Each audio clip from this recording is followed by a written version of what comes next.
5.18 민주화운동 41주년 기념식이 열렸습니다. 김부겸 국무총리는 5월 광주의 진실규명을 포기하지 않겠다며 학살 당사자들의 고백을 요청했습니다. 여야 지도부는 대거 기념식에 참석해 5.18 정신의 계승을 다짐했습니다. 문재인 대통령이 21일 한미 정상회담을 위해 내일 출국합니다. 청와대는 대북 정책과 백신 공급 등 주요 의제에 대한 협의가 진행되고 있다고 밝혔습니다. 이런 가운데 미국이 백신 2천만 회분을 추가로 해외에 지원하겠다고 밝혀 한미 백신 스와프가 구체화될지 주목됩니다. 국내 코로나19 신규 확진자는 일주일 만에 500명대로 줄었지만 수도권의 감염 재생산 지수는 3주 만에 다시 1을 넘었습니다. 가족이나 지인 등 개별 접촉에 의한 감염 비율은 9달 만에 최고치인 46%에 이르렀습니다. 부동산 정책 완화를 놓고 민주당 지도부 내에서 공개적으로 갈등이 표출된 가운데 윤호중 원내대표는 일단 예정대로 다음 달부터 다주택자 양도세 중과를 시행하겠다고 밝혔습니다. 또 LTV 90% 완화도 와전된 것이라며 선을 그었습니다. 고위공직자 범죄수사처가 1호 사건으로 수사에 착수한 조희연 서울시 교육감의 특혜 채용 의혹과 관련해 서울시 교육청에 대한 압수수색에 나섰습니다. 조만간 관계자 소환 조사가 시작될 전망입니다.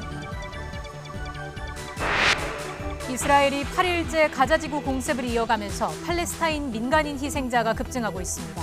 그동안 휴전에 대한 언급을 꺼려온 바이든 미국 대통령은 네타냐후 이스라엘 총리와의 통화에서 폭력 사태 종식을 촉구했습니다. 더 뉴스 60초 뒤에 계속됩니다.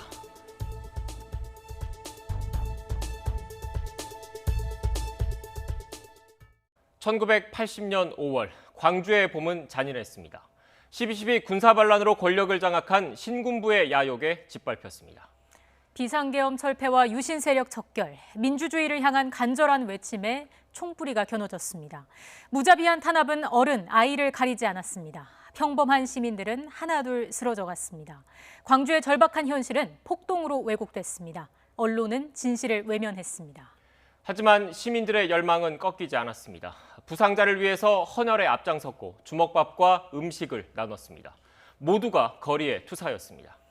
그로부터 41년 5월의 광주는 이제 대한민국 민주주의 발전의 밑거름이 됐습니다. 그러나 켜켜이 쌓인 세월도 아직 풀지 못한 숙제가 많습니다. 5.18 당시 실질적인 지휘와 발포 명령 체계, 민간인 살상과 성폭력, 그리고 암매장까지 진상규명을 위한 발걸음은 여전히 현재 진행형입니다. 오늘 5.18 민주화운동 기념식에 참석한 김부겸 국무총리도 41년 전 광주에서 벌어진 일은 국가 권력이 국민을 학살한 것이 분명하다면서 다시 한번 사죄했습니다. 대한민국은 5월 광주에 대한 완전한 진실이 규명될 때까지 포기하지 않겠다고 약속했습니다. 직접 들어보시겠습니다.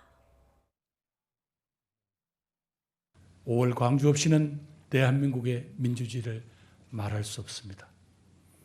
이 땅의 민주주의를 누리고 있는 우리 모두는 광주의 빚진 사람들입니다. 광주 시민 여러분, 감사합니다. 41년 전 광주에서 벌어진 일은 분명합니다. 신군부가 장악한 국가 권력이 국민을 학살했습니다. 대한민국의 국무총리로서 광주 시민과 5.18 영령 앞에 고개 숙여 사죄드립니다.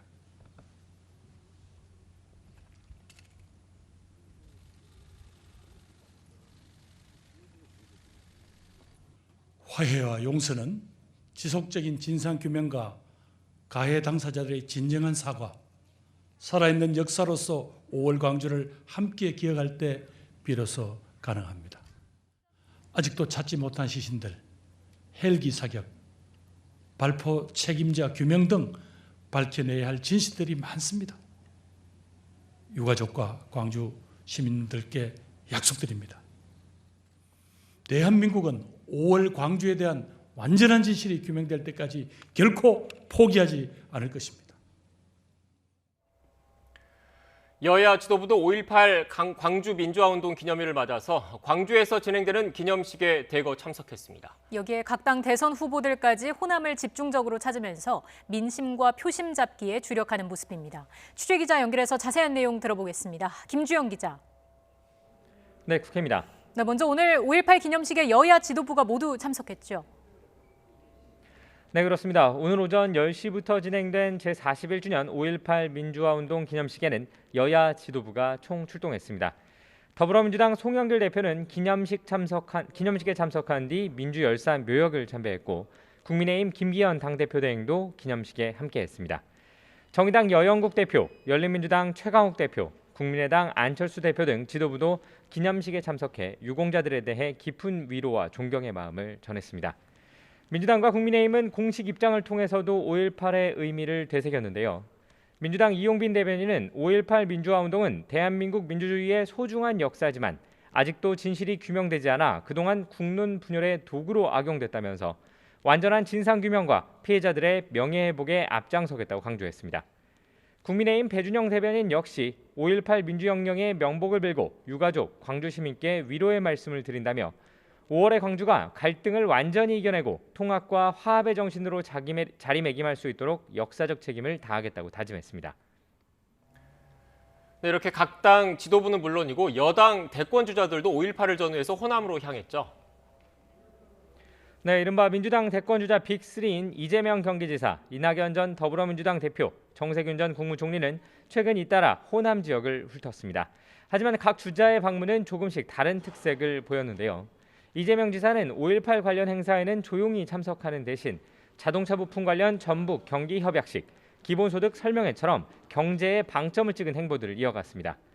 반면 이낙연 전 대표는 지난 13일 이후 광주에 며칠 동안 머물며 5.18 묘지를 여러 차례 찾았고 오늘은 자신의 지역구가 있는 서울에서 5.18 기념 행사에 참석했습니다. 정세균 전 총리의 경우에는 호남 지역을 도는 동시에 민주화운동을 하고 있는 미얀마의 국민을 향해 지지 발언을 내놓으면서 광주 민주화운동의 의미를 다시 한번 강조하기도 했습니다.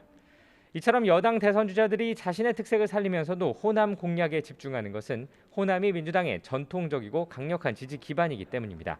또 당내 경선에서 승리하기 위해서는 당원 가운데 상당 부분을 차지하는 호남 지역민 그리고 타 지역 호남 출신 인사들의 지지를 받아야 한다는 점도 큰 이유로 작용한다는 분석입니다. 네, 이런 가운데 여야는 오는 5월 의사 일정에 대해 합의를 했다고 하는데 어떤 내용입니까? 네, 오늘 오전 더불어민주당과 국민의힘 원내 수석 부대표들은 회동을 갖고 5월 국회 일정을 합의했습니다. 일단 여야는 부동산과 백신 등 쟁점이 없는 민생 법안들을 처리하기 위해 오는 21일 본회의를 열기로 했습니다. 여야가 개회 여부를 두고 힘겨루기를 하던 김오수 검찰총장 후보자의 인사청문회는 오는 26일에 실시하기로 합의했습니다. 이와 함께 청와대가 국회에 요청해 관심을 모았던 청와대 특별감찰관 추천 문제는 결론을 내리지 않고 조속히 진행하기로만 뜻을 모았습니다. 어느 당을 맡을지를 두고 여야가 접점을 찾지 못하던 법사위원장 문제 역시 계속 논의하기로 했다고 밝혔습니다. 이 때문에 법사위에서 진행하는 김오수 인사청문회의 경우 현재 법사위원장인 윤호중 민주당 원내대표가 주재하게 될 가능성이 커졌습니다. 지금까지 국회에서 YTN 김주영입니다. 5.18 민주화운동 41주년, 학살의 총책임자로 꼽히는 전두환 씨의 사저 분위기는 어떨까요? 조금 전 씨의 사과와 처벌을 촉구하는 집회가 열렸다고 하는데요. 현장에 있는 진보당 박희진 위원장 연결돼 있습니다. 위원장님 안녕하십니까? 안녕하세요. 네, 집회가 오후 1시에 시작이 됐다고 들었는데 지금 어떤 상황인가요? 네, 지금 기자회견은 마무리가 되었고요. 서대문 지역에 있는 제 단체들이 함께 진상규명과 책임자 처벌을 요구하는 발언과 그리고 우리 행동을 상징하는 피켓을 전두환 사자 앞에 붙이는 것으로 행동을 마무리했습니다. 네, 지금 관련된 화면이 지금 나가고 있는데 그 전두환 씨 같은 경우에는 고 조비오 신부의 명예훼손 혐의로 재판을 받고 있습니다. 특히 지난 12일에는 항소심 공판 기일이었는데 출석하지 않았고 오는 24일 일정이 다시 잡혔습니다. 일단 24일에도 나오지 않겠다는 입장으로 전해지고 있는데 여기에 대해서는 어떻게 생각하십니까? 네, 사실 그 행동 자체는 듣기 싫은 말 듣지 않겠다라는 것이고 전혀 사죄도 반성도 없기 때문에 그렇게 한다고 생각을 합니다. 강제 구인장이라도 발부를 해서 반드시 출석을 시켜야 하지 않나라고 생각합니다. 네, 위원장님 그리고 지금 전두환 씨와 관련한 사업과 상징물이 아직 전국 곳곳에 남아있지 않습니까? 오늘 아침에 인천에서는 전두환 기념비를 철거하라는 집회가 열렸고요. 경남에서는 전 씨의 야호를 딴 일회공원 명칭을 변경해야 한다. 이런 목소리도 높습니다. 여기에 대해서는 어떤 생각 갖고 계신지요? 네, 전두환 정권과 관련된 기념비나 공원들 다 군사정권 시절에 만들어진 것들입니다. 네. 그것이 아직 존재하고 있다는 것 자체가 역사의 훼손이라고 생각을 하고요. 민주주의를 훼손하는 거다. 그래서 당장 철거하는 것과 명칭 변경을 하는 것이 합당하다고 생각합니다. 네. 뭐 철거하는 게 합당하다라고 조금 전에 말씀을 해주셨는데 관련해서 뭐 그 자체적으로 추가 행동을 뭐 계획하고 계신 거나 이런 게 좀 있습니까? 네, 그건 최근 이제 인천에서 그렇게 이야기를 했다고 알고 있고요. 저희 진보당은 각 지역에서 그 시민사회 단체들과 함께 행동을 하고 있는 것으로 알고 있습니다. 네. 네. 지금 아무래도 가장 큰 문제 중 하나는 광주 학살 가해자들의 진심 어린 사과가 아직 없다는 점이 아닐까 싶은데 노태우 씨의 장남 노재현 씨만이 지난 2019년부터 올해까지 3년째 5.18 민주묘지를 참배하고 있잖아요. 노재현 씨의 참배에 대해서는 어떤 평가를 해주시겠습니까? 사실은 학살자 본인이 사죄 없는 아들의 대리 사죄는 큰 의미가 없다고 생각을 합니다. 그래서 5.18 재단 단체들도 노태우 씨가 지금 위독한 것으로 알고 있는데 그 이유 문제 때문에 하는 거 아닌가라는 진정성을 의심하고 있는 것이고요. 진정성을 보이려면 노태우 학살자 책임자 본인부터 인정을 하고 죄를 인정하고 처벌받고 사죄하는 것이 우선이라고 생각합니다. 네, 진정성을 보이려면 책임자 본인이 진정성 있는 사과를 해야 된다는 말씀이셨던 것 같습니다. 지난 국회에서 일부 자유한국당 의원들도 공개적으로 언급하기도 했습니다. 북한군 침투설 같은 이 가짜 뉴스들이 여전히 우리 사회 일각에서 유통되고 있는데 이 원인은 뭐라고 보십니까?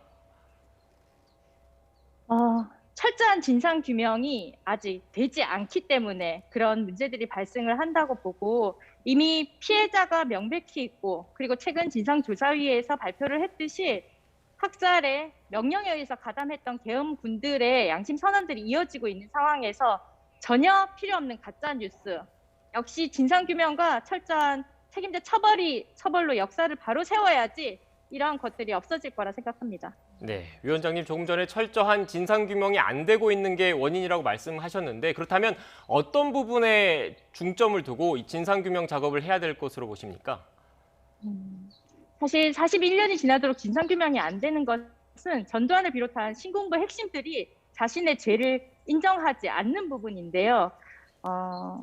사실 지금까지 밝혀진 피해자들의 증언과 그리고 최근 조사위에서 했던 계엄군 장병들의 증언만 종합을 하더라도 그리고 여러 영상 자료들을 종합을 하더라도 명백하게 발포 명령자가 있고 책임자가 있고 그것은 이 신군부 핵심 세력인 전두환을 비롯한 장교들이라고 생각을 합니다.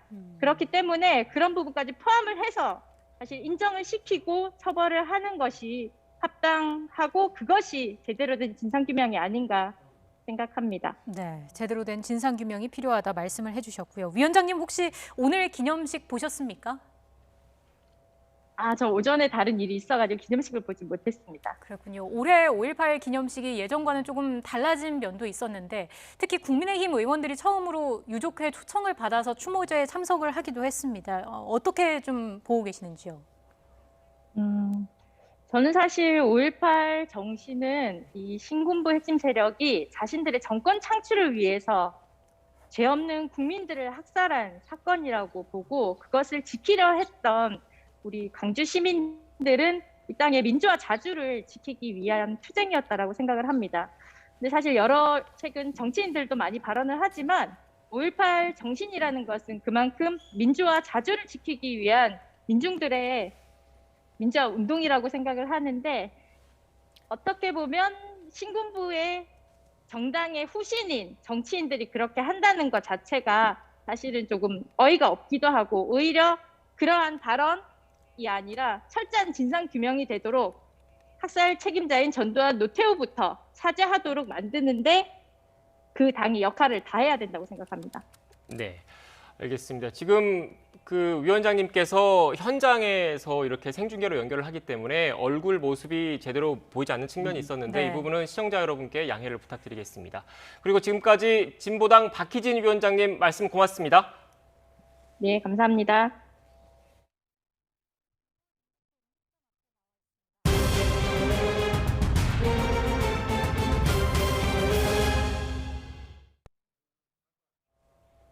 네, 지금부터는 코로나19 관련 소식 전해드리겠습니다. 방역 의식이 느슨해진 틈을 타서 생활 곳곳에서 집단 감염이 이어지고 있습니다. 각종 모임과 행사가 늘어나는 가정의 달을 맞아 방역 당국은 더욱 긴장하고 있습니다. 현장에 나가 있는 취재기자 연결하겠습니다. 김혜린 기자. 네, 서울 동작구 음식점 앞에 나와 있습니다. 네, 서울에서 또 집단 감염이 발생했다고요? 네, 그렇습니다. 이곳은 음식점과 주점이 밀집돼 있는 곳입니다. 제 뒤로 보이는 음식점에서는 지난 14일 손님 한 명이 첫 확진 판정을 받은 뒤 지금까지 최소 19명이 확진됐습니다. 역학조사 결과 이곳은 출입자 관리나 테이블 칸막이 설치와 같은 방역수칙을 준수한 것으로 나타났습니다.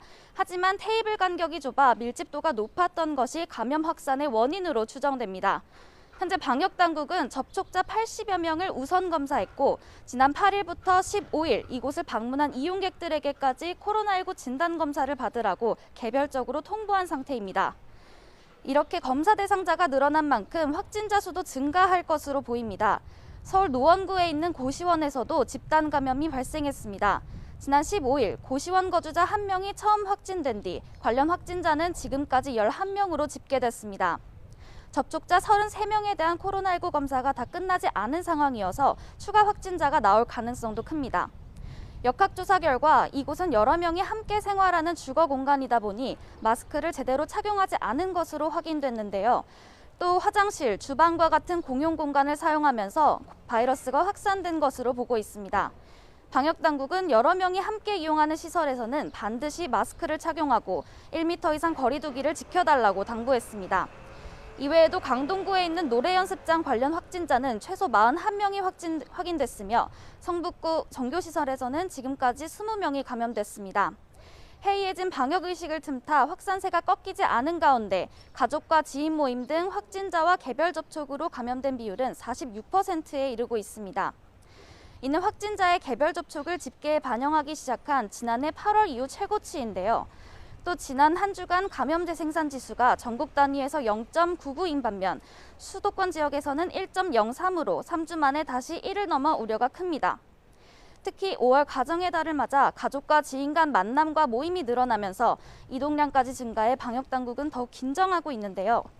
그러면서 숨은 감염자가 일상 곳곳에서 폭넓게 퍼져 있는 만큼 지금은 일상생활 속의 방역관리가 더욱 필요한 시점이라고 강조했습니다. 이와 함께 상황과 장소에 관계없이 마스크를 착용하고 실내 공간에서는 환기를 자주 하며 의심 증상이 있는 경우 즉시 검사를 받아달라고 요청했습니다. 지금까지 서울 동작구 음식점에서 YTN 김혜린입니다. 대구 달성군에 있는 이슬람 사원과 관련해 종교 행사에 참석한 10명과 접촉자 5명 등 15명이 추가로 감염돼 누적 확진자가 26명으로 늘었습니다. 방역당국은 어제까지 560여 명을 검사했고 아직 검사를 받지 않은 교인에 대한 검사를 독려하고 있다고 설명했습니다. 인도에 장기 출장을 간 오리온 직원이 현지에서 숨졌습니다. 오리온은 인도 라자스탄주 공장에 출장 중이던 직원 A씨가 지난 9일 사망했다고 밝혔습니다. A씨는 감기 증상이 있어 약을 먹었지만 자가검진 키트 결과 음성이 나와 따로 코로나19 검사는 하지 않았으며 숨진 뒤에 확진 판정을 받았습니다. 중앙방역대책본부 브리핑이 잠시 뒤 시작됩니다. 현장으로 가보겠습니다. 먼저 예방접종 관련 주요 상황을 설명드리겠습니다. 코로나19 예방접종을 2차까지 완료하신 분들이 100만 명을 넘어섰습니다. 1차 예방접종을 마친 분들은 374만 6천 명으로 우리나라 전체 인구 대비 7.3%이고 2차 접종까지 마치신 분들은 104만 명, 2%입니다.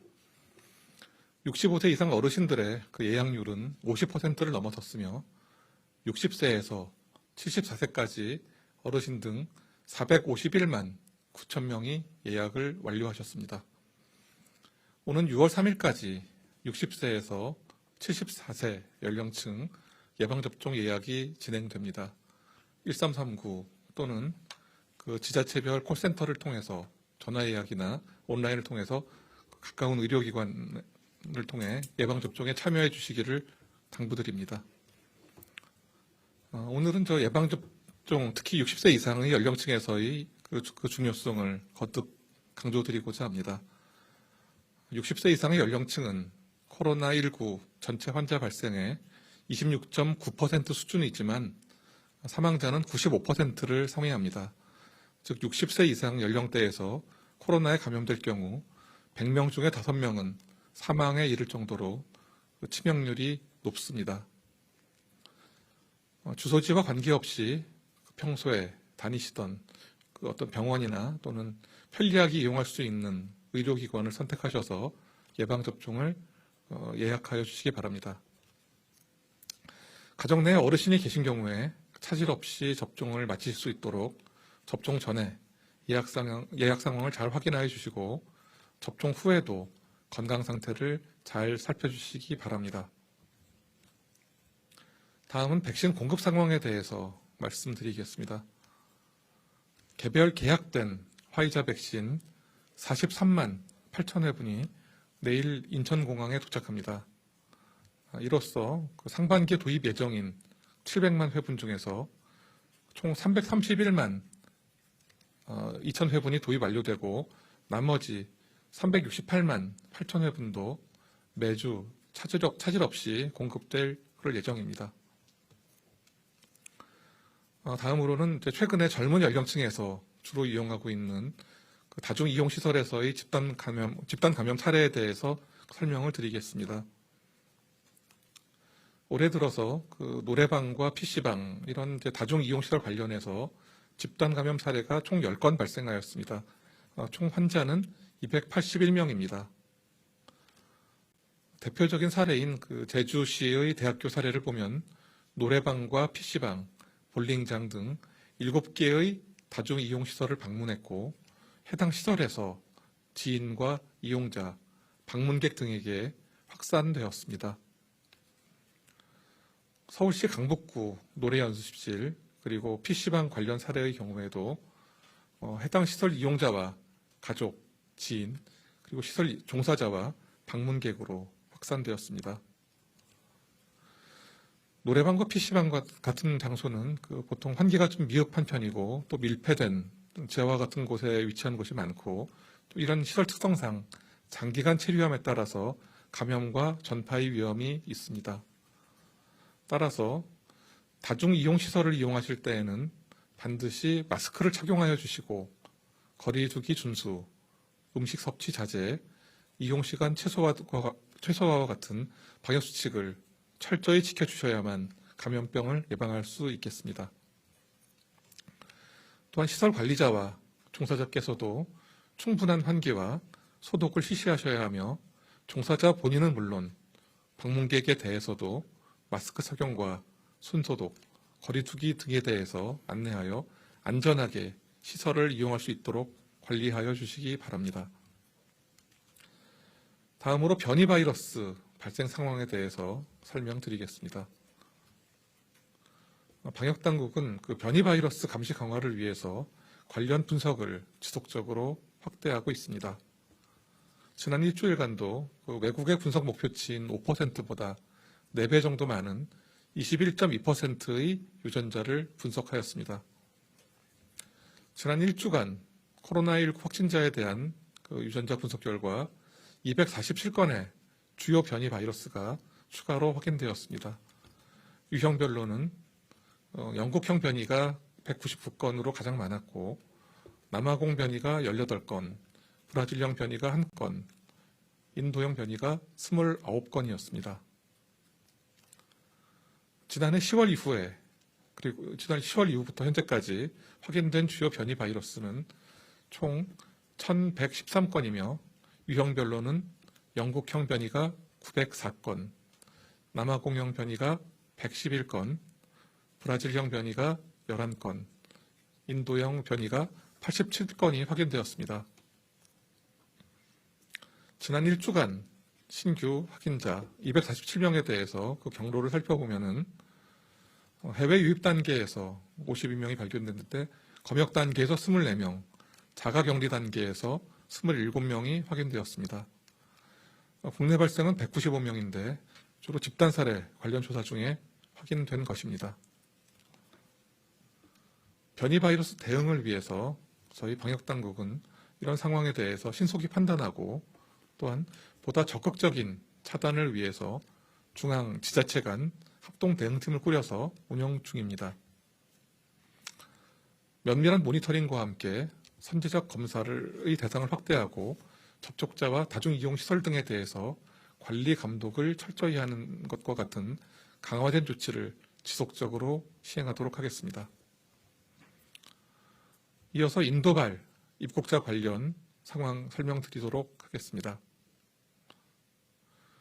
5월 4일부터 총 6차례에 걸쳐서 인도 제외 국민 총 1,039명이 입국하셨습니다. 현재까지 38명이 확진되었고 이 중 4명에게서 인도형 변이 바이러스가 확인되었습니다. 최근에 인도의 발생 상황은 지난주 대비해서 다소 감소하고 있는 그런 상황이지만 여전히 많은 감염자가 발생하고 있습니다. 방역당국은 이와 같은 상황에 대해서 면밀히 모니터링하는 한편 변이 바이러스가 지역사회로 전파되지 않도록 방역관리를 지속해 나가겠습니다. 인도에서 그간 급증세가 굉장히 컸었는데 이제 좀 다소 가라앉고 있는 그런 상황입니다. 그렇지만 그동안 좀 소강 상태를 보여왔던 대만, 베트남과 같은 아시아권에서 최근 발생이 크게 늘어나고 있는 그런 모습을 보이고 있습니다. 우리의 상황은 다른 아시아 국가들에 비해서 환자가 그렇게 급증하고 있는 그런 상황은 아니지만 전국의 다중이용시설과 종교시설, 사업장 등에서 집단 감염이 계속되면서 연일 500~600명대의 발생이 계속되고 있습니다. 우리 사회 구성원들이 충분한 예방접종을 통해서 집단 면역이 형성될 때까지는 마스크 착용, 그리고 충분한 환기, 의심 증상이 있는 경우에 즉시 검사를 받는 이런 기본을 지키는 일이 무엇보다도 중요한 시점입니다. 내일 석가탄신일을 맞아 전국의 사찰과 관광지 이런 곳으로 이동도 많으시고 또 모임과 행사도 많으실 것으로 좀 예상하고 있습니다. 종교 활동은 주로 비대면이나 실외 활동을 권장드립니다. 또한 모임 시간은 최소화해 주시기 바라고 또 정규 종교 활동 시 이용자 간에 2m 이상 거리 두기와 참석자 명부 작성, 식사 제공 금지 등을 지켜서 서로의 건강과 안전을 지켜주시기 바랍니다. 또한 건강한 사회로의 복원은 예방접종을 통해서만 가능하다는 점을 다시 한번 강조드립니다. 다시 한번 말씀드리겠습니다. 예방접종을 통해서 우리나라 사회에 충분한 집단 면역이 형성되기까지 방역수칙의 준수는 모두를 위한 협력의 의무로 생각하여 주시기 바랍니다. 코로나 유행이 빨리 종식될 수 있도록 최선의 노력을 다하겠습니다. 네, 지금부터 기자님들 질문에 답변 드리는 시간 갖겠습니다. 백신과 관련된 질문. 네, 지금까지 중앙방역대책본부 브리핑 들었습니다. 주요 내용 간략하게 정리해드리겠습니다. 최근 변이 바이러스 확산에 대한 우려가 커지고 있지 않습니까? 관련해서 방역당국의 분석 결과가 하나 나왔는데 내용을 좀 전해드리겠습니다. 최근 일주일 동안 변이 바이러스 분석률이 21.2%로 집계가 됐습니다. 또 247건의 변이 바이러스가 추가로 확인이 됐고 영국형은 904건으로 파악이 됐습니다. 또 인도 변이 바이러스의 환자 증가세가 지속되고 있고 국내 유입도 늘어나고 있다는 당국의 설명이 있었습니다. 보다 자세한 내용은 이어지는 뉴스에서 다시 전해드리겠습니다.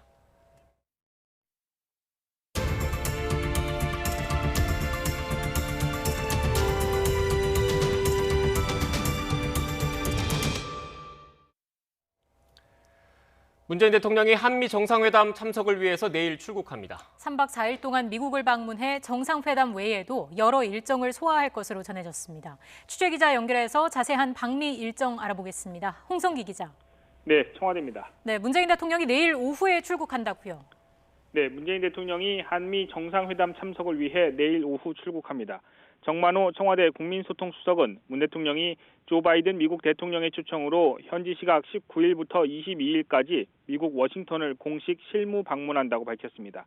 이를 위해 내일 오후 서울을 출발해 현지 시간으로 같은 날인 19일 오후에 미국 워싱턴에 도착하고 공식 일정은 방문 이튿날인 20일부터 시작됩니다. 문 대통령은 현지 시각 20일 오전에는 알링턴 국립묘지를 방문해 헌화하고 오후에는 미 의회를 방문합니다. 의회에서는 펠로시 하원 의장을 비롯한 하원 지도부와 간담회를 할 예정입니다. 21일 오전에는 백악관을 방문해서 해리스 미 부통령을 접견한 뒤에 오후에 바이든 미 대통령과 한미 정상회담을 할 예정입니다. 또 한미 정상회담이 끝나면 곧바로 양 정상이 공동 기자회견을 열고 정상회담 성과 등을 설명할 계획입니다. 다음 날인 현지 시각 22일 토요일 오전에는 월튼 그레고리 추기경을 면담한 뒤에 오후에 애틀랜타로 이동해서 현지에 진출한 우리 기업인 SK이노베이션 공장을 방문하는 일정을 추진하고 있습니다. 문 대통령은 이 일정을 끝으로 귀국할 예정이고 우리 시간으로는 일요일인 23일 저녁에 서울에 도착합니다. 청와대 고위 관계자는 정상회담 의제에 대해서는 한반도 비핵화 등 대북 문제와 관련해 현재도 양국 실무진 사이에 협의가 진행되고 있다고 설명했습니다. 또 백신과 관련해서도 다양한 내용이 논의될 것이라고 밝혔습니다. 그러면서 우리나라와 외국 백신 기업들이 여러 가지 투자 관련 협의를 진행하는 것으로 알고 있다며 관련 행사에 문 대통령이 참석할지 여부는 검토 중이라고 답했습니다. 지금까지 청와대에서 YTN 홍성기입니다. 바이든 미국 대통령이 다음 달 말까지 화이자나 모더나 등 미국 보건당국이 승인한 백신 2천만 회분을 해외에 지원하겠다고 밝혔습니다. 한미 정상회담을 앞두고 우리 정부가 백신 스와프를 추진하겠다고 밝힌 만큼 이번 지원에 포함될지 관심입니다. 워싱턴 강태욱 특파원의 보도입니다. 바이든 대통령이 추가로 백신 2천만 회분을 해외에 보낼 계획이라고 밝혔습니다. 이번에는 미국 보건당국이 사용을 승인한 백신입니다. 화이자나 모더나 얀센 백신이라는 얘기입니다. And today, I'm announcing they will also share U.S. authorized vaccine doses of Pfizer and Moderna and Johnson & Johnson as they become available with the rest of the world as well. 아스트라제네카 백신 6천만 회분을 인도 등에 보내겠다고 한 것과는 별도입니다. 이에 따라 미국은 모두 8천만 회분의 백신을 해외에 지원하겠다는 계획입니다. 바이든 대통령은 전 세계를 위한 백신의 무기고가 될 것이라는 뜻과 함께 중국과 러시아와는 다르다고 꼬집었습니다. Our nation is going to be the arsenal of vaccines for the rest of the world. We'll share these vaccines in the service of ending the pandemic everywhere. And we will not use our vaccines to secure favors from other countries. 그러면서 제프 자이언츠 백악관 코로나19 조정관이 전 세계의 전염병 대유행 퇴치를 위한 책임을 맡을 것이라고 밝혔습니다. 바이든 대통령은 하지만 구체적으로 어느 나라에 지원할지는 밝히지 않았습니다. 우리나라는 미국의 여분 백신을 미리 받은 뒤 나중에 갚는 백신 스와프를 추진하고 있습니다. 이에 따라 오는 21일 워싱턴에서 열리는 한미 정상회담에서 백신의 해외 지원에 우리나라가 포함될지, 그렇다면 어느 정도 양인지 구체화할 수 있을 것으로 보입니다. 워싱턴에서 YTN 강태욱입니다. 이와 관련해 거브러여수스 WHO 사무총장은 트위터에 바이든 대통령의 계획을 환영한다면서 전 세계 보건을 위한 헌신에 감사를 표시했습니다. 거브러여수스 사무총장은 코백스도 공정하게 백신 지원을 할 것이라면서 세계 각국의 연대만이 생명을 살리는 유일한 방법이라고 강조했습니다. 고위공직자범죄수사처가 1호 사건으로 수사에 착수한 조희연 서울시 교육감의 특혜 채용 의혹과 관련해 서울시 교육청을 압수수색하고 있습니다. 공수처 출범 뒤 공식적인 첫 강제 수사입니다. 취재기자 연결합니다. 우철희 기자. 네, 사회부입니다. 네, 지금도 압수수색이 계속되고 있습니까? 네, 그렇습니다. 공수처가 조희연 서울시 교육감의 특혜 채용 의혹에 대한 강제 수사에 나섰습니다. 공수처 검사와 수사관 20여 명이 오전 9시 반부터 서울시 교육청에서 압수수색을 벌이고 있는데 5시간 가까이 진행이 되고 있습니다. 청사 9층에 있는 교육감 집무실 등이 압수수색 대상에 포함된 것으로 알려졌습니다. 직권남용 혐의로 압수수색 영장이 발부가 됐고 영장엔 조희연 교육감이 피의자로 적시된 것으로 파악됐습니다. 이번 압수수색은 공수처 출범 뒤 공식적인 첫 강제 수사입니다. 앞서 공수처는 조희연 교육감의 해직교사 부당 특별 채용 의혹에 사건 번호 2021년 공제 1호를 지정하고 1호 사건으로 수사에 들어왔습니다. 조 교육감은 지난 2018년 전교조 출신 해직교사 5명의 특별 채용을 관련 부서에 추진하라고 지시하고는 담당 직원들이 반대하자 단독으로 결재해서 직권을 남용한 혐의를 받고 있습니다. 앞서 감사원이 감사 결과를 발표하면서 조 교육감을 경찰에 고발했고 이후 공수처 요청에 따라 사건이 공수처로 이첩됐습니다. 이에 따라 공수처의 오늘 압수수색도 특혜 채용 혐의를 입증하기 위한 당시 결제 서류와 채용 관련 자료, 회의록 등 확보에 초점이 맞춰질 것으로 보입니다. 앞서 공수처는 어제자 관보를 통해 압수물 사무 규칙을 공포하기도 했습니다. 이를 두고 법조계 안팎에서는 공수처의 조교육감 특혜 채용 의혹에 대한 강제 수사가 임박했다는 관측이 나오기도 했는데 예상이 엇나가지 않은 셈입니다. 공수처는 오늘 압수수색을 통해 확보한 관련 자료 분석을 마치는 대로 조만간 교육청 관계자들에 대한 소환 조사에 속도를 낼 것으로 보입니다. 공수처 관계자는 조희연 교육감도 소환해서 조사하지 않겠냐고 언급했습니다. 조 교육감은 입장문을 내고 공수처 수사에 적극 협조할 것이라면서도 진영 논리에 휘둘리지 않고 법에 근거한 판단을 내려줄 것으로 믿는다고 밝혔습니다. 지금까지 사회부에서 YTN 우철입니다. 국방부는 최근 육군훈련소 대신 전해드립니다 페이스북을 통해 제기된 부실급식 제보와 관련해 어제와 오늘 계룡대 근무지원단에 대한 현장 감사와 계룡대 지역 21개 부대에 대한 정밀 진단을 실시하고 있다고 밝혔습니다. 부승찬 대변인은 오늘 정례 브리핑에서 서욱 장관이 사안을 엄정하게 인식하고 보고를 받자마자 국방부 감사관실에 지시를 해서 현장 감사가 진행 중이라며 이같이 말했습니다. 법무부가 40대 손님을 숨지게 하고 시신을 유기한 혐의 등을 받는 허민우에 대한 보호관찰이 제대로 이행됐는지 점검할 방침입니다. 법무부 관계자는 보호관찰 기간 중에 범행을 저지른 허민우의 보호관찰에 미비한 점이 없었는지 점검하겠다고 밝혔습니다. 허 씨는 지난해 폭행 등의 혐의로 집행유예를 선고받고 오는 2023년 2월까지 보호관찰 대상자로 분류됐습니다. 코로나19 영향으로 오토바이 배달 수요가 급증하면서 안전사고도 빈발해 안전모의 중요성이 더욱 커졌습니다. 그런데 시중에 판매되는 안전모 10개 가운데 8개 제품이 안전 기준에 못 미칠 정도로 허술한 것으로 나타났습니다. 조용성 기자가 보도합니다. 이달 초 고갯길을 질주하던 오토바이끼리 부딪혀 한 명이 숨지고 한 명이 중상을 입었습니다. 지난 1월 말 술 취한 운전자가 몰던 SUV가 배달 오토바이를 들이받아 오토바이 운전자가 숨졌습니다. 코로나 영향으로 배달 음식 소비가 늘어나면서 지난해 5만 대 넘게 오토바이가 추가로 등록됐고 오토바이 사망사고는 6% 넘게 증가했습니다. 해마다 400명 넘게 숨지는 오토바이 사고의 사망 원인은 5건 가운데 2건이 머리상입니다. 생명과 직결되는 오토바이 안전모가 충격을 충분히 흡수하는지 한국소비자원이 시험해봤습니다. 온라인 쇼핑몰에서 판매되는 제품 10개에 대해 고온, 저온, 물에 잠겼을 때로 나눠 헬멧을 일정 높이에서 떨어뜨린 결과 80%가 안전기준에 못 미쳤습니다. 특히 부적합 결과를 받은 한 제품은 해외에서 구매 대행을 통해 수입되면서 국내 안전 확인 인증을 면제받기도 했습니다. 오토바이 헬멧처럼 승차자의 생명과 안전에 직접적인 영향을 미칠 수 있는 제품은 구매 대행 특례 대상에서 제외하여 안전 관리를 철저히 할 필요가 있습니다. 소비자원은 부적합 판정을 받은 제품 가운데 6곳으로부터 판매 중지나 교환, 환불하겠다는 개선 계획을 제출받았습니다. 수입되는 오토바이 헬멧도 국내 안전 기준에 맞추도록 구매 대행 특례 대상에서 제외하도록 요청할 계획입니다. YTN 조용성입니다. 민간 시세 조사 업체의 통계를 기준으로 올해 시도별 아파트값 상승률이 가장 높은 지역은 인천으로 나타났습니다.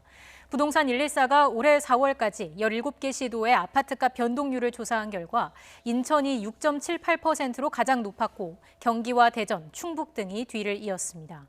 이 기간 전국 아파트값 평균 상승률은 4.32%였고 서울은 2.92% 상승했습니다. 민주당 윤호중 원내대표는 예정대로 다음 달 1일부터 양도세 중과를 시행하는 조치에 대해서 지도부가 공감대를 형성됐다고 밝혔습니다. 윤 원내대표는 KBS 라디오와의 인터뷰에서 양도소득세 중과를 지난 1년 동안 적용 유예했던 이유가 다주택자의 매도를 유인하기 위한 것이었는데 효과가 없었다고 말했습니다. 또 당내 부동산 특위에서 주택담보대출 비율, LTV를 사실상 90%까지 완화하겠다는 보도는 사실과 다르다고 선을 그었습니다. 파킨슨병은 나이가 들면서 생기는 대표적인 퇴행성 뇌질환 가운데 하나입니다. 하지만 아직 정확한 발병 원인이 밝혀지지 않았는데 대기 오염물질이 원인이 될 수도 있다는 연구 결과가 나왔습니다. 이혜리 기자의 보도입니다. 파킨슨병을 앓고 있는 70대 환자입니다. 팔이 떨리는 증상으로 병원을 찾았다가 예상치 않게 파킨슨병을 진단받았습니다. 불편한 증상들은 몸이 조금 약간 굳은 것 같은 게 몸이 유연하지도 않지. 100% 유연한 게 아니고 한 80%나 90% 정도 유연한데. 파킨슨병은 보행장애나 치매, 망상 등의 무서운 증상을 동반하지만 아직 정확한 원인은 밝혀지지 않았습니다. 그런데 대표적인 대기오염 물질인 이산화질소가 파킨슨병과 관련이 있다는 연구 결과가 나왔습니다. 서울 시민 8만 명을 이산화질소 노출 정도에 따라 구분했더니 이산화질소 노출 위험이 큰 지역에 사는 사람의 파킨슨병 발병 위험이 다른 지역 거주자와 비교해 최대 1.41배나 높은 것으로 나타났습니다. 서울시의 25개 구의 기준으로 해서 대기오염 노출 정도를 평가했으며 5년 동안 장기간에 노출된 대기오염 노출량을 평균적으로 계산해서 분석하였습니다. 코로 들어온 이산화질소가 후각신경에 독성작용을 일으키고 뇌염증까지 유발할 수 있다는 것이 연구팀의 분석입니다. 코를 통해서 직접적으로 뇌로 독성 물질이 들어갈 수 있는 방법이 있고요. 저희는 건강보험공단 데이터를 이용해서 장기간의 대기오염 노출량이 파킨슨병의 발병과 연관이 있는지 연구를 할 수 있었습니다. 이산화질소는 주로 자동차나 화력발전소 등에서 배출됩니다. 때문에 각종 탄소 중립 정책을 산업적 차원이 아닌 공중보건 차원에서 새롭게 접근할 필요가 있다고 연구팀은 조언했습니다. YTN 사이언스 이혜리입니다. 코로나 확산 속에 최소 9만 명에 이르는 관계자가 도쿄올림픽에 모이는 것으로 추산되면서 일본 국민이 느끼는 불안감은 점점 커지고 있습니다. 애매한 말로 불확실성만 키울 게 아니라 개최 여부에 대한 논의를 거쳐서 이젠 결론을 내야 한다는 목소리가 일본 내에서 나오기 시작했습니다. 도쿄 이경화 특파원이 전해왔습니다. 도쿄 패럴림픽 개최 100일 전 행사장. 조직위원장은 대회가 환영받지 못하는 현실에 안타까움을 드러냈습니다. 大会を中止にすべきだという声ばかりがニュースになり、もう大変残念で。 오는 7월 예정대로 올림픽이 열릴 경우 일본에 입국하는 관계자와 취재진은 9만 명에 이를 것으로 추산됩니다. 스가 총리는 이들과 일본 내 거주자의 접촉을 철저히 차단하겠다고 강조했습니다. 行動も制限をする。そしてそれに反することについては強制的に退去を命じる。そうしたことを含めて 하지만 총리의 말은 국민을 설득하지 못하고 있습니다. 아사히 신문 조사 결과 올림픽 취소와 연기를 요구하는 여론은 지난달보다 급등해 83%에 달했습니다. 開催ありきになっちゃってるようなイメージが強くて、本当に今中止をした方がいいのかどうかっていう、それが全くなんていうかな、伝わってこないというか。 일본 정치권에서는 국민 불안을 잠재우기 위해 올림픽 개최 여부에 대한 사회적 논의를 해야 한다는 목소리가 나오기 시작했습니다. 第三者機関を速やかに設置をしてですね、今月中にこの予定通り7月に開催できるかどうかを検証すべきだと思います。 코이케 도지사가 다음 달 초 내놓을 도쿄 도의원 선거 공약에 올림픽 취소를 포함시킬 것이라는 추측도 나오는 상황입니다. 올림픽 반대 서명을 주도한 우츠노미야 변호사는 일본이 취소를 결정해도 IOC가 섣불리 배상 청구를 하기는 어렵다며 결단을 촉구했습니다. 賠償金を請求するようなことに IOC が出たら世界中から袋叩きになって IOC は崩壊してしまうんじゃないかと。 각국 올림픽위원회와 경기단체에 대회 수익금을 나눠줘야 하는 IOC는 일본 국내 여론에 상관없이 대회를 강행하려는 태세입니다. 이달 말 긴급사태 연장 여부와 선거를 앞둔 정치권의 이해관계가 맞물리면서 올림픽을 둘러싼 논쟁은 한층 가열될 것으로 보입니다. 도쿄에서 YTN 이경아입니다. 오늘은 맑고 따뜻한 봄 날씨를 되찾았습니다. 부처님 오신 날인 내일은 초여름 더위가 찾아올 것으로 보입니다. 날씨 알아보겠습니다. 홍나실 캐스터. 네, 평화의 공원에 나와 있습니다. 네, 오늘은 예년 이맘때 봄 날씨라고요. 네, 그렇습니다. 오랜만에 찾아온 따스한 봄 날씨가 무척 반갑습니다. 볕이 내리쬐면서 현재 서울 기온 23.4도까지 올라 어제보다 6도가량 높은데요. 이렇게 봄 기운 느끼기 좋지만 내일은 다시 계절의 시계가 여름에 가까워지겠습니다. 부처님 오신 날인 내일 서울 낮 기온 27도까지 치솟는 등 초여름 더위가 예상되니까요. 내일 야외 활동을 계획하신다면 옷차림을 오늘보다 더 가볍게 하시는 게 좋겠습니다. 내일도 대체로 맑은 하늘이 이어집니다. 다만 충남과 또 경기 남부 지역은 오전 한때 공기가 탁해질 가능성이 있습니다.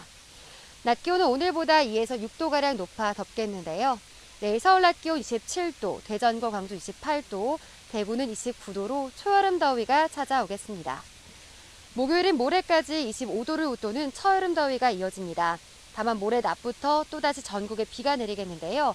금요일 오전까지 많은 비가 내리면서 때이른 더위는 주춤할 전망입니다. 내일도 전국적으로 맑은 하늘이 드러나면서 자외선 지수가 매우 높은 수준까지 치솟는 곳이 많겠습니다. 외출하실 때에는 자외선 차단제 꼼꼼하게 발라주시고요. 모자나 선글라스, 또 양산 등을 챙기시는 게 좋겠습니다. 지금까지 평화공원에서 YTN 홍나실입니다.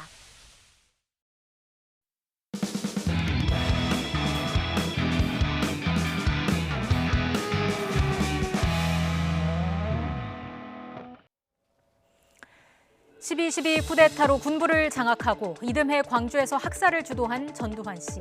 피와 눈물로 쓰인 민주화의 물결은 기어코 전 씨를 법정에 세웠지만 전 씨에 대한 단죄는 여전히 현재 진행형으로 남아 있습니다.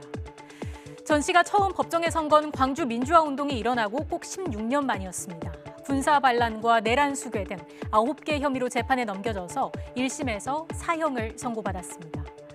그리고 그해 12월 항소심에서 무기징역으로 감형됐고 이듬해 4월 대법원에서 형이 확정됐지만 불과 8개월 뒤 특별 사면으로 풀려났습니다.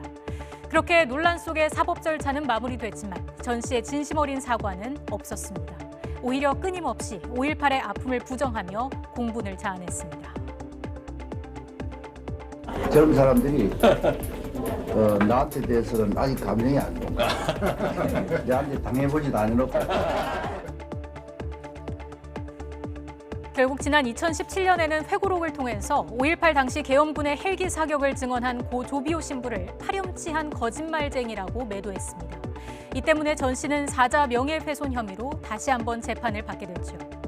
하지만 전 씨는 알츠하이머와 독감 등을 이유로 재판에 출석하지 않았습니다. 결국 법원이 구인장을 발부하고 나서야 자신이 피로 물들인 광주를 피고인으로 다시 방문했습니다. 1988년 퇴임 이후 처음이었습니다. 발포 명령 부인합니까? 예리해. 광주 살면. 이후에도 반성의 기미는 찾아볼 수 없었습니다. 건강이 좋지 않다면서 골프를 즐기던 전 씨는 광주와 자신이 무슨 관계가 있냐며 당당히 항변했습니다. 광주하고 내하고 무슨 상관이 있어? 발포 명령 내리셨잖아요. 내가 발포 명령. 발포 명령 안 내리셨어요? 내가 발포 명령. 아니 누구세요? 내가 이 사람아. 내가 이 사람 발포 명령 내릴 위치에도 있지 않는데 군에서 명령도 검사 명령을 해. 당시에 실권자셨잖아요. 한 달 뒤엔 12.12 군사 반란의 핵심 인물들과 고급 중식당에서 오찬을 즐겼습니다. 군사 반란이 일어난 지 40년이 되는 날이었습니다. 이런 가운데 추징금도 여전히 해결되지 않은 상황입니다. 2013년 검찰이 전담팀을 꾸려서 환수 작업에 나섰고 아들 전재국 씨 등이 일부를 냈지만 여전히 1,000억 원에 가까운 추징금이 남아 있습니다. 지난해 11월 전 씨는 1심에서 유죄를 선고받았습니다. 하지만 항소심 첫 재판에 출석하지 않으면서 재판은 다시 2주간 연기됐습니다. 사법 절차마저 우롱한다는 비판이 나오는 가운데 전 씨는 여전히 광주로 가는 길, 속죄의 길을 거부하고 있습니다.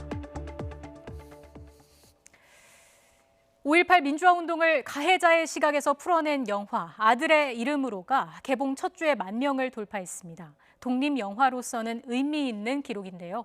5.18 41주년을 맞아 영화와 뮤지컬뿐만 아니라 젊은 층을 겨냥한 글꼴까지 나왔습니다. 김혜은 기자입니다. 그 사람들한테 한번 물어보고 싶어요. 그분도 어떻게 그렇게 편하게 살 수 있었는지. 5.18 기억으로 괴로워하는 전직 공수부대원 우채근. 아들과의 약속을 지키기 위해 당시 책임자들에 대한 복수에 나섭니다. 반성하는 자와 호의호식하는 자. 영화는 두 얼굴의 가해자를 대비시킵니다. 왜 우리 역사에서는 계속 이렇게 반성이 없이 이렇게 역사가 쉽게 흘러가고 마는가. 그래서 내가 영화로나마 그 인물들을 반성시키고 싶었고, 출연료를 받지 않은 배우 안성기는 영화 투자자에도 이름을 올렸습니다. 진정성, 완성도 이런 것이 있으면은 당연히 이렇게 하죠. 그런 느낌이 저한테 왔기 때문에 같이 참여를 했습니다. 옛날 총짜고 빗자고 다 없애버렸잖아요. 옛날 그대로 보고 내라고 우리가 지금 그렇게 있어요. 광주와 똑같은 아픔을 간직한 아르헨티나의 부에노스아이레스. 거울처럼 닮은 두 역사를 교차로 보여줍니다. 지금의 미얀마 상황과 연결해서 항쟁의 역사를 확대해 볼 수 있습니다. 사람들이 역사를 어떻게 좀 만들어갈 것, 각자만의 5.18, 각자만의 어떤 미얀마 상황이라든가 이런 것들을 만들어가야 된다고 생각을 해요. 스마트폰으로 짧은 영상을 찍어 만든 5.18 3분 영화제는 지난해에 이어 올해도 열립니다. 또 41년 전 함성을 재현한 뮤지컬 광주는 광주에서 마지막 공연을 마쳤습니다. 젊은 세대를 겨냥한 인터넷 글꼴도 나왔습니다. 5.18 당시 유인물 투사회보를 직접 쓴 박용준 열사의 글씨체를 본뜬 글꼴인데 오는 21일부터 무료로 받을 수 있습니다. YTN 김혜은입니다. 성일종, 정운천 국민의힘 두 현직 의원이 5.18 유족회 공식 초청으로 어제 추모제에 참석했습니다. 유족들과 손을 맞잡았습니다. 네, 이 자리에 참석하신 분이죠. 성일종 국민의힘 의원과 이야기 나눠보겠습니다. 의원님 나와 계시죠? 네, 안녕하십니까. 네, 보수정당 의원이 5.18 단체의 초청을 받아서 추모제에 참석한 게 이번이 처음이었습니다. 상당히 낯선 모습이었는데 어떠셨습니까? 국민들께서 낯섰을 거라고 생각을 하시는데 그동안 그 광주의 5.18 단체들하고 국회에서 오랫동안 여러 가지 협의를 했습니다. 낯설지 않았고요. 또 광주의 시민들과 또 우리 5.18 가족분들이 너무 따뜻하게 가슴으로 맞이해 주셔서 이 자리를 통해서 감사하다는 말씀을 드립니다. 네, 의원님 그 유족회에서 두 분 의원님을 공식 초청한 거지 않습니까? 이 초청의 배경은 뭐가 있습니까? 네, 그동안 그 5.18 단체의 여러 그 사안들이 있었는데 그 중에 하나가 공법단체로 승격을 하는 것이고요. 또 두 번째로는 공법단체가 됐었을 때 회원 자격을 부여하는 일입니다. 국민 여러분께서 지금 그 공법단체가 무엇인가 이렇게 궁금해하실 텐데요. 그동안에는 사단법인으로 광주시에서 지원금을 주면서 행사를 준비하고 하셨었습니다. 이번에 국가보훈처의 보훈단체로 격상을 한 것이지요. 두 번째, 격상이 되고 나면은 회원이 상당히 중요한데 당시 5.18 상황에서 돌아가신 학생분들이 계십니다. 이분들은 자손들이 없기 때문에 회원이 될 수가 없거든요. 형제 자매들이 제사를 모셨어요. 그래서 이번에 형제 자매들까지도 이 공법단체의 회원이 될 수 있도록 저희 국회가 힘을 모아서 여야가 합의해서 처리해드렸습니다. 예, 이번에 이런 법안 통과에 노력을 기울이신 특별한 이유가 있을까요? 한 분 한 분이 오셔서 여러 이야기를 하실 때 가슴이 시린 이야기들을 많이 하셨습니다. 또 왜 지금까지 이런 부분이 안 풀렸나 이런 의문이 좀 들었고요. 그래서 제가 국회 정무위원회 하면서 정운천 의원님과 함께 이 이야기들을 다 들으면서 어떻게 도와드릴 수 있을까 고민을 했고 그러한 결과물들이 이번에 나온 그 결과가 됐다 이렇게 말씀드립니다. 네, 유족분들과도 대화를 좀 나누셨을 것 같은데 주로 어떤 부분에 대해서 정치권 그리고 우리 사회가 좀 그 도움을 줬으면 좋겠다 이런 게 어떤 게 있을까요? 우선 유족분들께서 거의 모든 분들이 말씀하신 것은 국가가 이제는 통합해서 가자, 또 미래로 가자 이런 말씀을 주로 많이 주셨고요. 앞으로 그런 역할을 해달라 이렇게 말씀을 하셨습니다. 앞으로 이 광주의 정신은 이 5월의 정신, 5.18의 정신은 대한민국만의 정신이 아닙니다. 독재 정권의 군부 정권에 맞서서 민주주의를 지키고 인권을 신장하기 위해서 했던 굉장히 중요한 숭고한 정신이 이 안에 있습니다. 자스민 혁명이나 지금 미얀마 같은 경우처럼 큰 일들이 벌어지고 있는데 바로 이러한 광주의 정신이 미얀마 같은 데 영향을 많이 주고 있는 것이지요. 한 세대의 희생을 통해서 전 세계에 희망의 메시지를 줄 수 있는 정신이 광주의 정신이라고 생각을 합니다. 네, 의원님 통합해달라는 유족분들의 이야기를 많이 들었다고 말씀해 주셨는데 국민의힘에 대한 광주의 민심이 이전과는 좀 달라졌다 이런 점을 느끼셨습니까? 그러면요, 광주는 이미 용광로가 됐습니다. 통합에 대한 준비가 다 됐다고 보여지고요.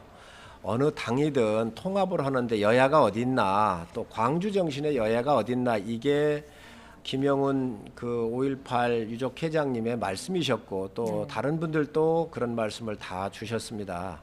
그렇기 때문에 이러한 말씀을 잘 저희가 받들어서 국민 잘 섬기고 앞으로 이 정신이 잘 우리 국민 정신으로 승화할 수 있도록 하겠다는 약속드립니다. 네, 이전과는 좀 다른 모습을 보이고 있는데 사실 근데 또 의구심을 갖는 정서가 있는 것도 사실이거든요. 어제 광주 일부 대학생단체 소속 청년들이 국민의힘의 최근 행보에 대해서 항의를 하면서 국민의힘 광주시당 당사를 항의 방문하는 일도 있었습니다. 이 과정에서 5.18 망원 3인방을 완전히 제거하지 않은 점 등을 지적을 하기도 했는데 여기에 대해서는 어떤 말씀 해주실까요?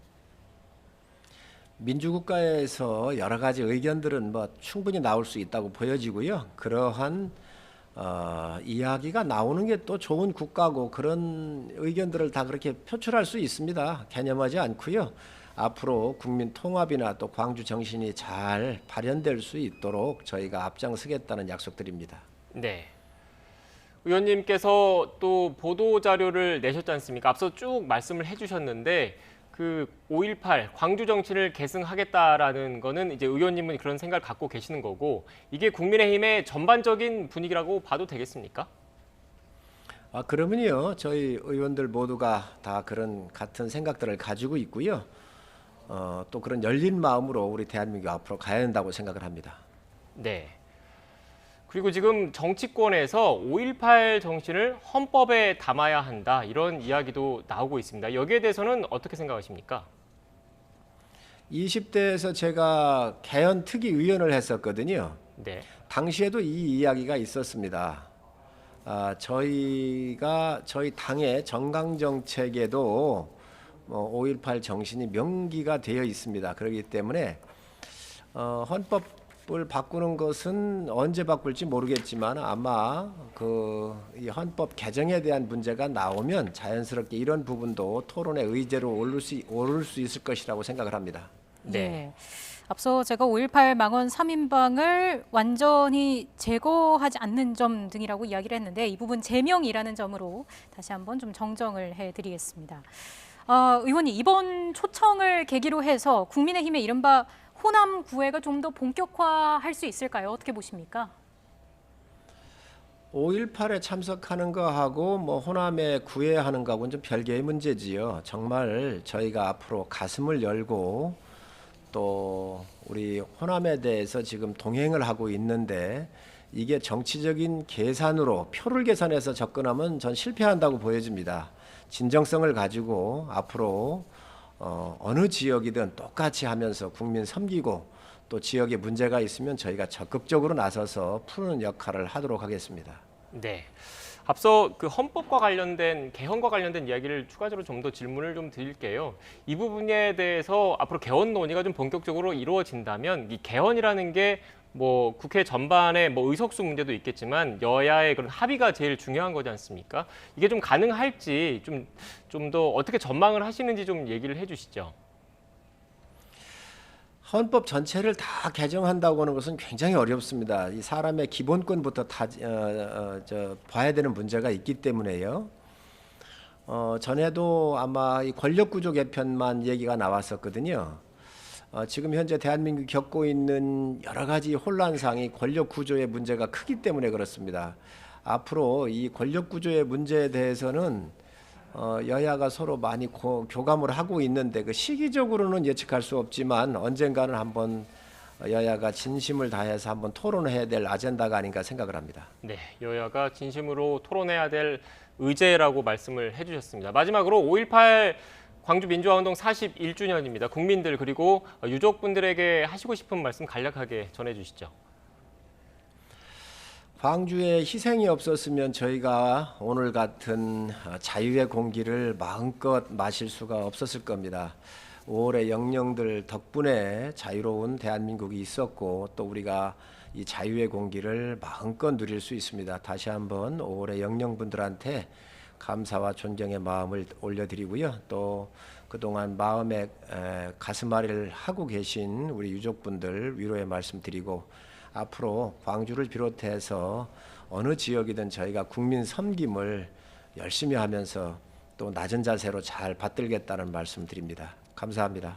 네, 알겠습니다. 지금까지 성일종 국민의힘 의원과 이야기 나눴습니다. 의원님 오늘 말씀 고맙습니다. 네, 감사합니다. 네, 다음 소식입니다. 팔레스타인 무장정파 하마스의 로켓포 공격에 맞서서 이스라엘이 8일째 맹렬한 폭격을 이어가고 있습니다. 이스라엘은 최근 공격에서 하마스의 지하 터널을 약 100km가량 무력화했다고 발표한 가운데 가자 지구는 참혹한 생지옥으로 변해가고 있습니다. 강송옥 기자가 보도합니다. 현지 시간 17일 가자지구 곳곳에서 총격과 포격 소리가 이어지고 검은 연기가 솟아오릅니다. 가자지구에 있는 하마스가 운영하는 종교부 본부 건물에는 이스라엘군의 공대지 미사일이 날아듭니다. 건물은 검은 연기 속에서 순식간에 무너져 내립니다. 이스라엘군은 현지 시간 16일 밤과 17일 아침 사이에 전투기 50넉대를 동원해 가자지구 북쪽과 남쪽에 110발의 정밀 유도 무기를 퍼부었습니다. 군 대변인은 이번 작전 과정에서 하마스 지하터널 100km 구간이 폭파된 것으로 추정된다고 밝혔습니다. 하마스는 지하터널을 공습대 대피소로 쓰기도 하고 무기 저장과 운반 통로로 활용하는 것으로 알려져 있습니다. 이스라엘군은 또한 하마스 무장단체 사령관 등의 자택을 집중적으로 공격했습니다.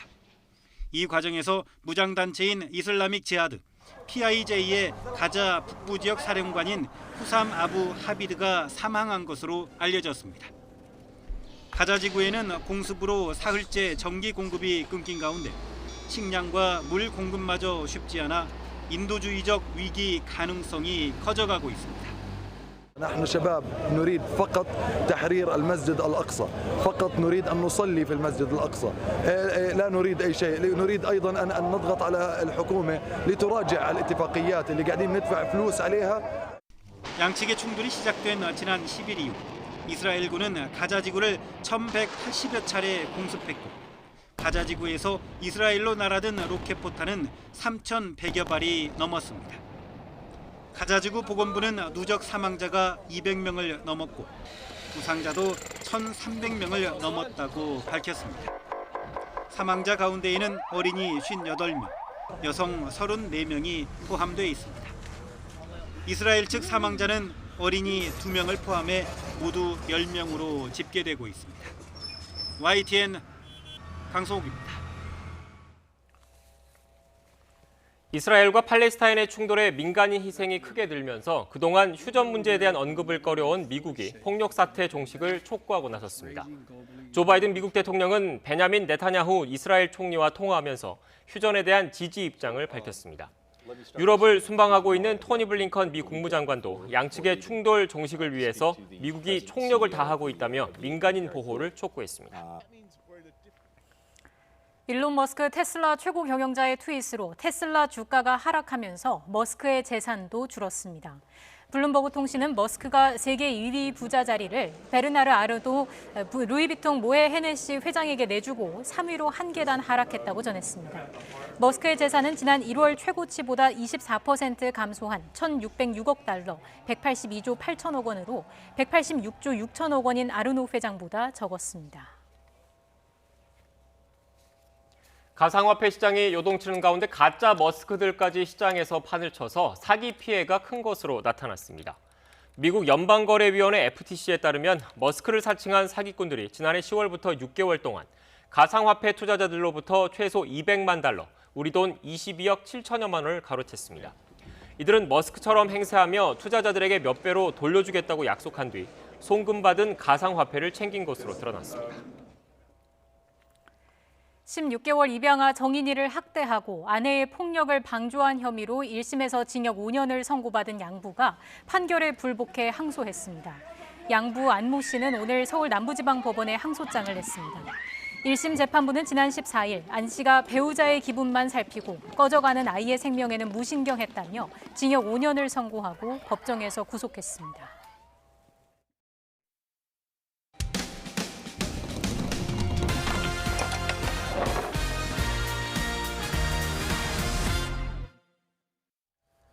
한 무속인 가족이 모르는 사람에게 살해 협박이 담긴 문자 메시지 수백 통을 받았다는 제보가 들어왔습니다. 두려움에 떨며 경찰에 신고했는데 출동한 경찰관은 조롱하는 듯한 말만 남겼고 신변 보호 조치도 제대로 이루어지지 않았다며 분통을 터뜨리고 있습니다. 제보는 Y 이준엽 기자입니다. 10살 아들과 8살 딸을 홀로 키우는 30대 무속인 박지연 씨. 지난 3일 밤 전혀 모르는 번호로 문자 폭탄을 받았습니다. 귀신을 본다, 교회와 점집의 대결이다라는 둥 허무맹랑한 내용이었습니다. 박 씨가 메시지를 보내지 말라고 답하자 이번엔 살해 협박을 하기 시작했습니다. 경찰에 신고하기 전에 신고합니다라고 보냈어요. 그랬더니 거기에서 오 이렇게 하면서 이제 그때부터 시작이 된 거죠. 계속해서 신고하면 죽인다, 죽이겠다, 사람 죽여봤냐. 그런 내용도 들어가고. 협박 문자는 9시간 동안 무려 400통 넘게 쏟아졌고 참다 못한 박 씨는 경찰에 신고했습니다. 그런데 더욱 황당했던 건 출동한 경찰관의 태도였습니다. 신당에 찾아와서는 이런 메시지가 온 게 신이 화가 나 벌 주는 것 아니냐며 조롱하듯 말한 겁니다. 이제 신내림 받은 지 얼마나 됐냐 얘기하는 게 되게 상당히 불쾌했어요. 사건과 무관한 내용이고 본인이 생각하기에 제가 신령님 말씀을 잘못해서 제가 잘못한 게 있어서 그런 것 같다라고 본인이 이렇게 얘기를 하시는 거예요. 그리고는 문자를 보낸 사람에게 전화 걸어 메시지를 보내지 말라고 한마디 하곤 돌아갔습니다. 저 경찰관인데요. 문자 이렇게 그런 식으로 보내면 안 돼요. 아무도 그렇게 안 하실게요. 죄송합니다.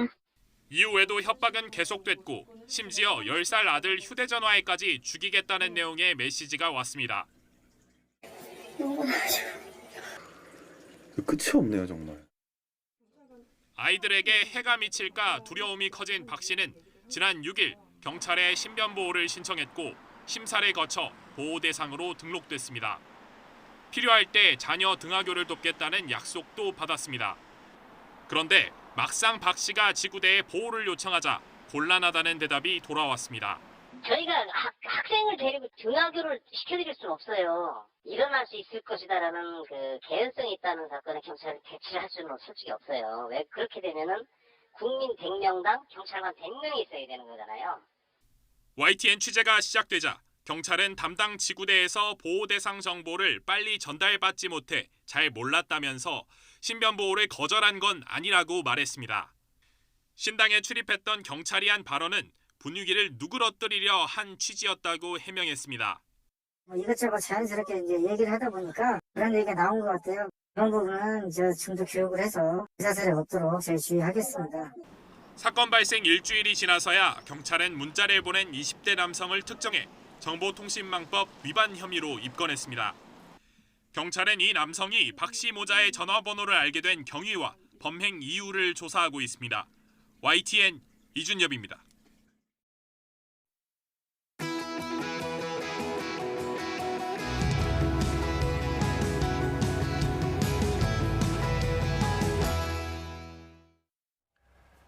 여야 할 것 없이 초선의 바람이 거셉니다. 더불어민주당 초선은 앞선 청문정국에서 집단 행동을 통해서 힘을 보였고 국민의힘 초선 의원들은 당권 도전을 통해서 쇄신 목소리를 키우고 있습니다. 네, 오늘 양당 초선 의원 두 분 모시고 현안 짚어보겠습니다.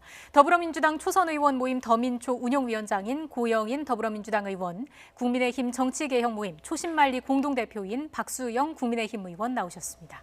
어서 오십시오. 네, 안녕하세요. 안녕하세요. 앞서 성일종 의원님 그 5.18 민주화운동 관련해서 질문을 드렸기 때문에 국민의힘 쪽에 먼저 질문을 좀 드리겠습니다.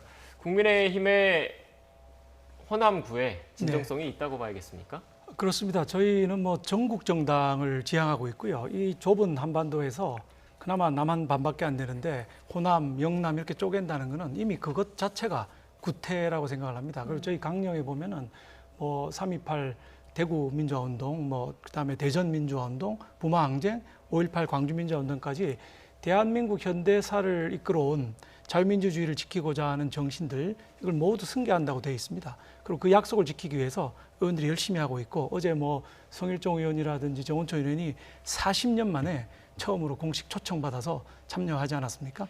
우리 진정성 있게 하루하루 한 발 한 발 나아갈 예정입니다. 예, 네. 국민의힘이 이렇게 호남 접촉면을 넓혀가고 있는데 이걸 보는 민주당의 생각도 궁금한데요. 네, 국민의힘이 이전에는 5.18 배후에 북한이 있다 또는 시민들을 폭도 운운하고 이제 막말 정당의 모습을 보인 적이 있었는데요. 김종인 위원장의 5.18 무릎 사과 그리고 또 최근에 아까 그 정운천, 성일종 이런 의원님들이 5.18 민주유공자 예우법 이런 데서 성의를 표현하면서 우리 유족들이 초청을 한 것은 많은 변화라고 생각합니다. 단지 이러한 것들이 이제 정치적 쇼로 보이지 않도록 많은 노력을 해야 될 텐데요. 예를 들면 어제 그 유력한 대선 후보였던 유승민 의원이 대통령과 민주당은 5.18 정신을 훼손했다. 그리고 헌법 질서를 파괴했다. 이런 발언을 어제 했었거든요. 근데 이 5.18 사건이 뭡니까? 무고한 시민 2천여 명을 군부 독재 세력들이 총칼로 그 죽음으로 몰아갔던 그런 사건이거든요. 이거는 쉽게 잊혀질 수 없는 사건입니다. 그렇기 때문에 한참을 참회해도 모자를 판에 이렇게 자신들의 더 돌아봐야 될 점들을 안 보고 이렇게 오만한 발언들을 하게 된다면 과연 국민들이 얼마나 이게 진정성이 있는 것이다 이렇게 볼 건지 저는 좀 의심스러운 부분들이 있습니다. 네. 진정성과 관련해서는 여야의 시각차가 좀 있는데 두 분 모두 공통적으로 5.18 정신을 계승해야 한다는 데는 뭐 같은 생각이신 거죠? 네, 그렇습니다. 네, 그렇습니다. 네, 알겠습니다. 오늘 5.18 41주년이어서 관련해서 간단하게 좀 이야기를 나눠봤고요. 본격적으로 전국 관련된 이야기 나눠보겠습니다. 일단 여의도 상황이 좀 뭐 치열하게 돌아가고 있습니다. 김호수 검찰총장 후보자의 인사청문회 일정은 일단 합의가 된 거죠? 네, 예, 그렇습니다. 26일 하기로 되어 있습니다. 네, 합의까지 좀 꽤 그 신경전이 좀 있었던 것 같은데 합의에 이르게 된 배경은 뭐라고 보십니까? 아무래도 뭐 상임위 배분이라든지 법사위원장 하는 문제하고 청문회하고는 연계시키지 않는 게 낫겠다는 판단이 있었고요. 청문회는 청문회대로 진행해서 흠결이 있는지 정치적 중립성을 지킬 수 있는 후보자인지 체크해봐야 되는 부분이고 법사위원장 부분은 또 다른 이슈이기 때문에 같이 또 진행을 해야 되는 투트랙 작전으로 간다 이렇게 보시면 되겠습니다. 네, 지금 26일인데 사실상 인사청문 요청안이 그 국회로 넘어오고 나서 그 해당 기간이 있지 않습니까? 그 시한이 그 기한을 꽉 채운 거지 않습니까? 그렇습니다. 네. 지금 이렇게 일정은 합의를 했고 지금 의원님께서 말씀하신 거는 결국 인사청문회는 인사청문회대로 하겠다라고 얘기를 했습니다. 지금 인사청문회와 관련해서 또 치열한 송곳 검증이 또 예상이 되고 있는데 여기에 대한 대응 전략은 어떻습니까? 네, 일단 지금 그 공백 기간이 지금 2달 지나갔고요. 또 많은 현안들이 좀 산적해 있고 해야 될 일이 많이 있습니다. 그렇기 때문에 검찰의 안정을 위해서도 이것이 빨리 해결이 돼야 되는데요. 지금 이것이 다행히 이걸 법사위원장 야당으로 이걸 양보하는 문제와 연계했던 것을 이렇게 합의한 것은 그나마 다행이라고 생각을 하고요. 이 김호수 청문회를 하루빨리 좀 정상화시켜가지고 우리가 그에 대한 어떤 정치적 중립화의 문제라든가 이러한 것들을 야당이 잘 제기하면 될 것 같고요. 그래서 빨리 정상화되기를 기대해 보겠습니다. 예, 상임위 재배분에 대해서 구체적으로 어떤 생각 갖고 계신지 궁금한데요. 먼저 말씀해 주시죠. 예, 상임위 재배분이라는 단어 자체가 저는 뭐 찬성할 수 없고요. 원상 회복이다 이렇게 봐야 될 것 같습니다. 김대중 대통령 이후로 상임위는 쭉 나눠온 전통을 가지고 있고 그게 일종의 관습으로 자리 잡아서 관습법이 돼 있는 상황이었거든요. 근데 지난번 총선 이후에 절대 다수당을 차지했다는 이유로 모든 상임위, 법사위 포함해서 다 가져간 상황입니다. 이게 정상이 아니고 원래 하던 방식대로 김대중 대통령, 노무현 대통령 같은 민주당 대통령께서도 모두 존중하셨던 제도이기 때문에 그 제도로 다시 돌아가야 된다 이렇게 생각합니다. 쉽게 얘기하면 국회의장이 집권 여당이면 법사위원장은 야당이 가졌던 게 관례다 이런 주장이 있습니다. 그렇습니다. 예, 네. 예. 여기에 대해서는 어떻게 생각하십니까? 이것을 우리 여당이 다 가져갔다 이런 표현은 잘못된 거고요. 이것은 지난 지도부에서 일단 완료가 된 일인데요.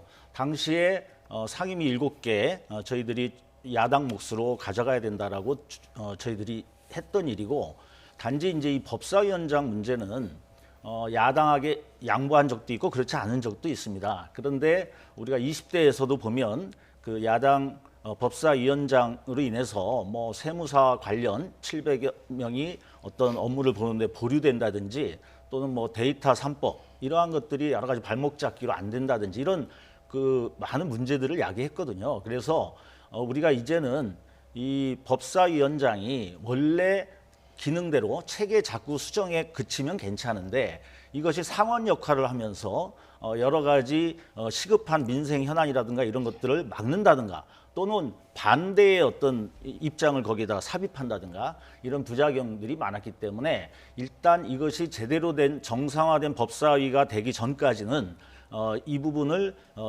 여당이 책임 있게 맞는 것이 맞다 이런 판단들을 저희가 하고 있는 것입니다. 네. 그 부분은 이제 지난 1년 동안 운영한 경험치가 있습니다. 1년 동안 이제 민주당에서 법사위원장까지 다 가지고 갔는데 그 결과가 뭔지 우리가 봐야 됩니다. 아시는 것처럼 부동산 3법, 뭐 기업 규제 3법 이런 여러 가지 법들 우리가 반대하는 법들을 법사위원장에 있어서 바로 통과를 시키는 바람에 결과가 어떻게 됐습니까? 아파트는 지금 가격은 천정부지로 오르고 전월세는 없어지고 청년들은 연끌을 해서 아파트를 살려고 하는 아주 부정적인 효과가 나타났거든요. 그걸 보고 반성하고 우리가 가야 되는 것이고 또 과거처럼 이렇게 완전히 발목 잡아서 법을 통과 안 시키는 이런 관행이 계속되리라고 상상하기 어려운 것이고요. 바로 그것 때문에 4.7 보궐선거에서 민주당이 진 것이거든요. 입법 독주하고 있다는 이유 때문에 그 반성하겠다고 했는데 이대로 가겠다는 얘기는 말만 반성하는 것이다. 실제로 반성한 행동은 하나도 안 보인 것이다. 이렇게 볼 수 있겠습니다. 네. 지금 법사위원장 자리를 놓고 여야의 입장이 이렇게 첨예한 게 다시 한번 확인이 됐습니다. 네. 그렇다면 이건 국민의힘 쪽에 여쭤볼게요. 법사위원장, 그러니까 일각에서는 법사위원장 자리를 민주당에 그대로 주고 다른 주요 상임위를 국민의힘이 가져가는 게 어떻겠느냐, 이런 전략적으로 이런 방안을 모색하는 게 어떻겠느냐 이런 관측도 나오고 있던데 여기에 대해서는 어떻게 생각하십니까? 뭐 여러 가지 방법이 있을 수 있을 거라고 생각합니다. 예를 들면 하반기에 법사위원장 우리가 가지기로 하고 뭐 상반기에는 지금 7개를 뭐 우리한테 준다든지 하는 여러 가지 대안이 있을 수 있기 때문에 이 자리 하나를 지금 당장 이걸 놓고 싸우는 것보다는 다양한 대안을 놓고 여야 간의 협의와 협상을 진행하는 것이 마땅하다고 생각합니다. 네. 근데 어쨌든 이게 2년 전에 한번 이제 일단락된 것이고 관례상 2년마다 상임위에서 분배 논의를 하는 거거든요. 그러면 작년에 정리된 것이 새롭게 되려면 지난번에 그 상임위원장 7개를 저희들이 요구했을 때 당시 원내대표 주호영 의원은 그걸 받아들이겠다고 했습니다. 그런데 김종인 비대위원장하고 협의 과정에서 어그러졌는데 그러한 것이 합리적인 어떤 선택을 해서 국민에게 피해를 주지 않도록 하는 문제보다는 어떻게 하면 여당에게 독주 프레임을 씌워서 나중에 선거에 유리하게 할 것인가 이런 식으로 좀 흘러갔던 그런 경향들이 있는 게 문제거든요. 그래서 이것을 다시 재논의를 얘기하려면 최소한 작년에 우리에게 모두 주겠다라고 선언했던 이거에 대해서 입장이 어떻게 바뀌었고 합리적인 방안을 얘기하면서 나와야 이게 좀 진정성이 있는데 작년에 정리된 내용을 다시 되풀이하면서 한다라는 건 좀 의미가 없다 이렇게 보고 있습니다. 네. 이렇게 상태가 팽팽한 상황인데요. 26일에 김호수 후보의 청문회가 예정이 돼 있습니다. 여야 격돌의 2라운드가 될 것으로 예상이 되는데 국민의힘은 임박노보다 더 부적격하다. 라는 입장입니다. 앞서 임명을 강행한 장관 인사보다 더 좋지 않게 바라보고 있는데 그 배경을 좀 설명을 해주시죠. 예, 우리 김호수 후보자의 경우는 우선 좀 피의자입니다. 피의자가 검찰총장 후보로 간 첫 번째 케이스고요. 그러니까 자기가 검찰총장이 되면 자기 사건을 자기가 다루는 형국이 되는데 이건 법원상 있을 수가 없는 것이고요. 두 번째는 이게 검찰총장은 법무부 장관보다도 더 정치적인 중립이 중요한 사항인데 이분이 세 분의 법무부 장관을 모시면서 차관으로 있는 사이에 정치적 중립을 훼손하는 행위들을 많이 하셨거든요. 예를 들면 조국 사건에 관한 수사를 윤석열 당시 검찰총장을 제외한 수사팀으로 꾸미자고 한 것도 있고요. 수사지휘권을 행사하는 우리 추미애 장관한테 대해서 아무런 반기를 들지 않고 그대로 진행한다든 등 정치적인 중립성 부분하고 피의자 부분 이 두 가지가 가장 큰 쟁점이 될 것으로 예상하고 있습니다. 네, 의원님 지금 김호수 후보자가 그 김학의 전 차관 불법 출금 사건과 관련해서 피의자 신분이라고 말씀하셨는데 그게 확인이 된 겁니까? 피의자 신분이? 피의자 신분 맞죠. 그래서 수원지검에 가서 조사도 받았죠. 직전에. 이게 또 조사 받는 게 또 참고인 신분이 있고 피의자 신분이고요. 있고 피고인 신분까지는 안 갔습니다. 피의자 신분입니다. 네, 그래서 그 부분은 좀 추가로 확인이 된 필요한 부분이 있어서 그러니까 조사를 받아서 참고인 신분과 실제로 입건이 돼서 피의자 신분은 또 엄연하게 차이가 있기 때문에 이 부분은 추가적으로 좀 확인이 필요할 것 같다는 말씀을 다시 한번 좀 드리겠습니다. 근데 이 문제가 기본적으로 이제 본질적으로 정치 검찰의 약간 무리한 수사 결과인 측면이 있습니다. 그러니까 이것이 김학의 전 차관의 성범죄 사건을 국민들이 제대로 파헤치라고 하는 이런 과정에서 불법 출금 이 문제로 본질이 흐리면서 여러 가지 좀 정치적 색채가 나타나는 그런 모습을 보였는데요. 저는 이러한 부분들은 충분히 공정하게 처리할 역량을 갖고 있다 이렇게 보고 있고요. 그 다음에 이제 정치적 중립성을 많이 제기하는데 기본적으로 어떤 정부가 그 정부의 국정 철학과 계를 같이 하는 사람들을 인사하는 것은 어떻게 보면 당연하고 자연스러운 일입니다. 문제는 그 직무에 맞도록 자기 스스로 중립성을 지킬 수 있는 그 자질을 잘 갖추면 되는 거거든요. 그래서 그 부분을 지적하면 되는 거지 철학이 맞고 또는 친정부적이다라는 이유만으로 어떤 인사를 배제하려고 하면 그 정부하고 같이 일할 수 있는 사람들이 누가 있겠습니까? 네. 지금 일단 다시 좀 질문을 다시 정리를 해서 좀 드리면 김학의 전 차관 불법 출금 의혹 사건과 관련해서 신분, 그러니까 현재 김호수 후보자가 신분이 어떻게 되는지는 확인을 좀 더 해봐야 된다는 걸 먼저 전제로 깔고요.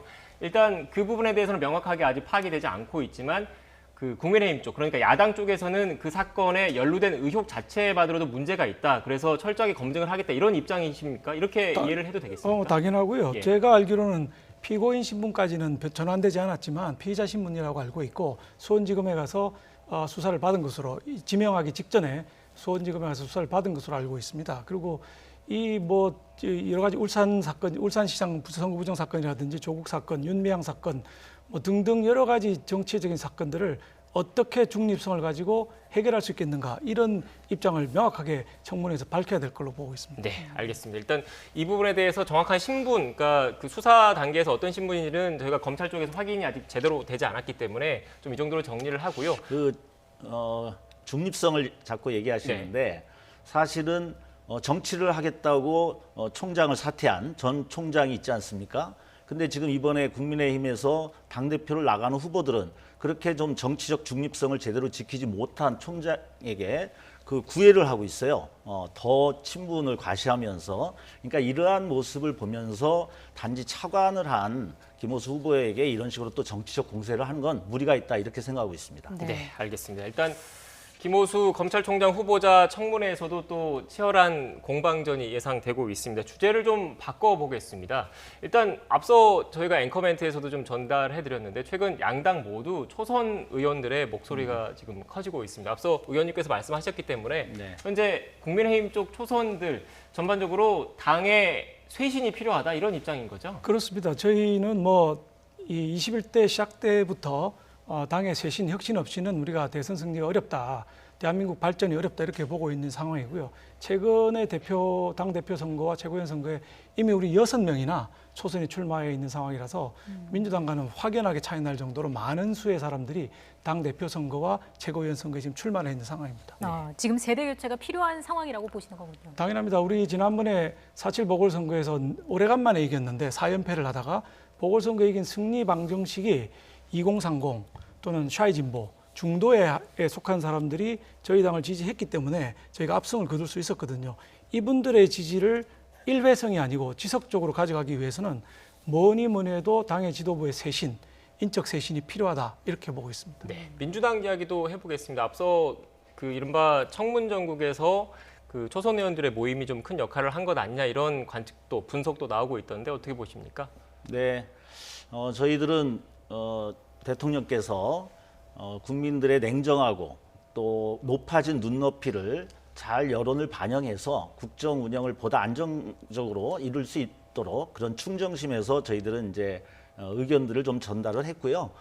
그래서 거기에 대해서는 뭐 많은 의원들과 공감을 해주는 거고 단지 뭐 그런 방법론 저희들이 사실은 이제 2명의 후보를 얘기한 겁니다. 근데 그 2명의 후보 중에 누가 더 문제가 있냐 이걸 가지고 이제 내부에 좀 이견도 좀 있었고요.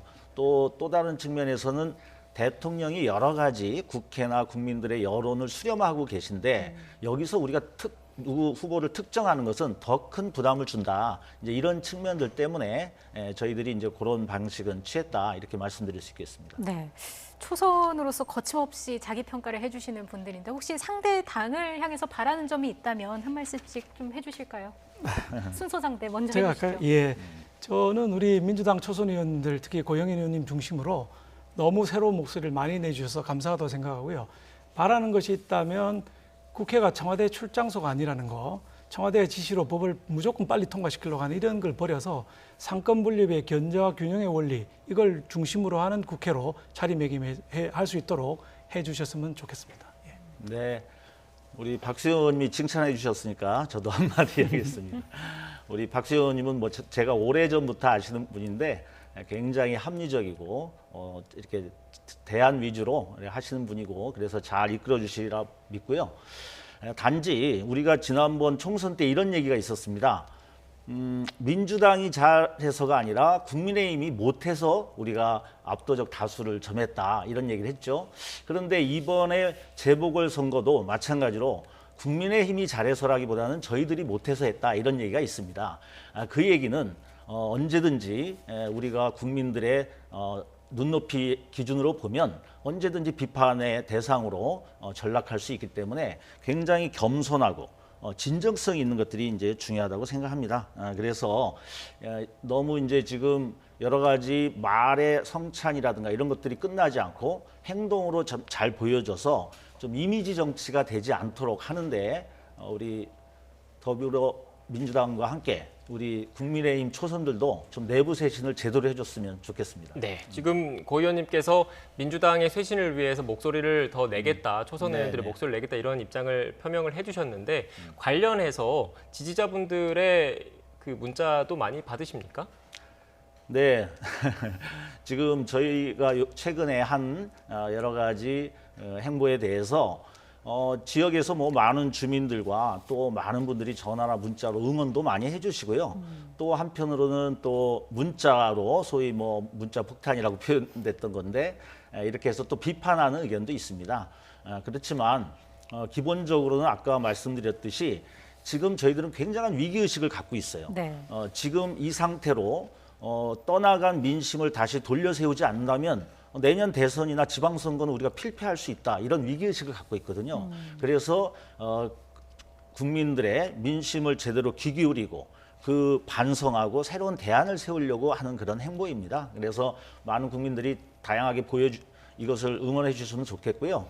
단지 이제 그런 문자와 관련해서는 제가 답도 보냅니다. 가급적이면 그러면은 또 받아주시는 분도 있고 여전히 수긍 못하는 경우도 있는데 잘 소통해서 당심과 민심을 하나로 만들 수 있도록 계속 노력해 나가겠습니다. 네, 그런 문자를 계속 받으시더라도 그 이런 초선분들의 목소리는 계속 꾸준히 내겠다 이렇게 이해해도 되겠습니까? 가장 중요한 기준이 민심이니까 민심에 맞춰서 또 당내 약간의 이견들은 조율해가면서 그렇게 꿋꿋하게 나가야 된다고 생각하고 있습니다. 네, 고 의원님께 조금 난감하실 수 있는 질문을 제가 드려서 이번에는 박 의원님께 좀 난감할 수 있는 질문을 좀 드리겠습니다. 일단 국민의힘 같은 경우에는 초선 의원분들의 당권 레이스 뛰어드신 분이 많더라고요. 예, 6분이 근데 있습니다. 일각에서는 네. 이 초선 의원분들끼리 1차적인 경선을 좀 치러서 강력한 초선 후보군을 만든 이후에 다른 경쟁자와 두 번째 본 경쟁을 펼치는 것 아니냐 이런 관측도 나오고 있던데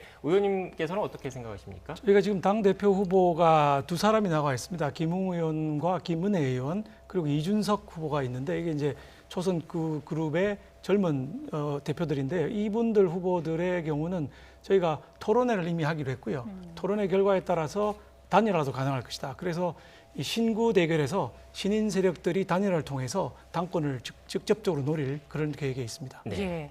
일각에서는 도로 한국당 조심해야 한다 이런 얘기도 나오고 있는데 이거는 전반적으로 초선 의원들 사이에서 이런 정서나 우려 같은 게 다 공유가 되고 있는 부분인가요? 물론입니다. 초선 의원들이 그 점에 대해서는 모두 동의를 하고 있고요. 우리가 다시 아스팔트로 돌아간다든지 강경 노선으로 돌아가서 전국 운영에 방해가 돼서는 안 된다 이렇게 생각을 하고 있고요. 모두가 정책 대안을 가진 정책 정당 그리고 전국 정당화해서 수권 정당이 돼야 된다.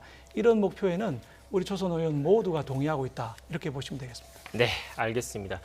지금 여야 모두 초선 의원분들의 바람이 거세고 또 쇄신에 대한 목소리가 커지고 있는 것 같습니다. 관련해서 더불어민주당 초선 의원 모임인 고영인 더불어민주당 의원 그리고 국민의힘 박수영 국민의힘 의원과 함께 이야기 나눴습니다. 오늘 말씀 고맙습니다. 네, 감사합니다.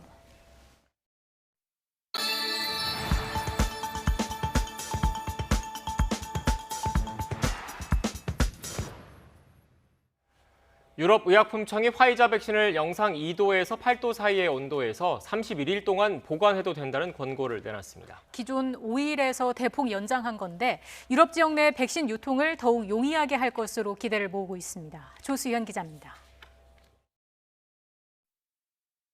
유럽의약품청이 홈페이지에 올린 성명입니다. 화이자 바이오엔테크 백신의 사용을 더욱 용이하게 하기 위해 보관 조건 변경을 권고한다는 내용입니다. 미개봉 화이자 백신 병을 영하 90도에서 60도의 초저온 상태에서 꺼낸 뒤 영상 2도에서 8도에서 보관할 수 있는 기간을 기존 5일에서 31일로 연장한다는 겁니다.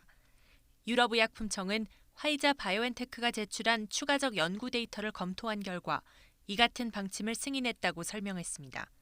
그러면서 보관과 취급에 있어 융통성이 늘어남에 따라 EU 회원국들의 화이자 백신 유통에 큰 영향이 있을 것으로 기대했습니다. 그동안 화이자 백신 제품에는 영하 80도에서 60도 사이의 초저온 냉동고에 보관해야만 하며 이럴 경우 최대 6개월간 보관할 수 있다는 안내문이 붙어 있었습니다.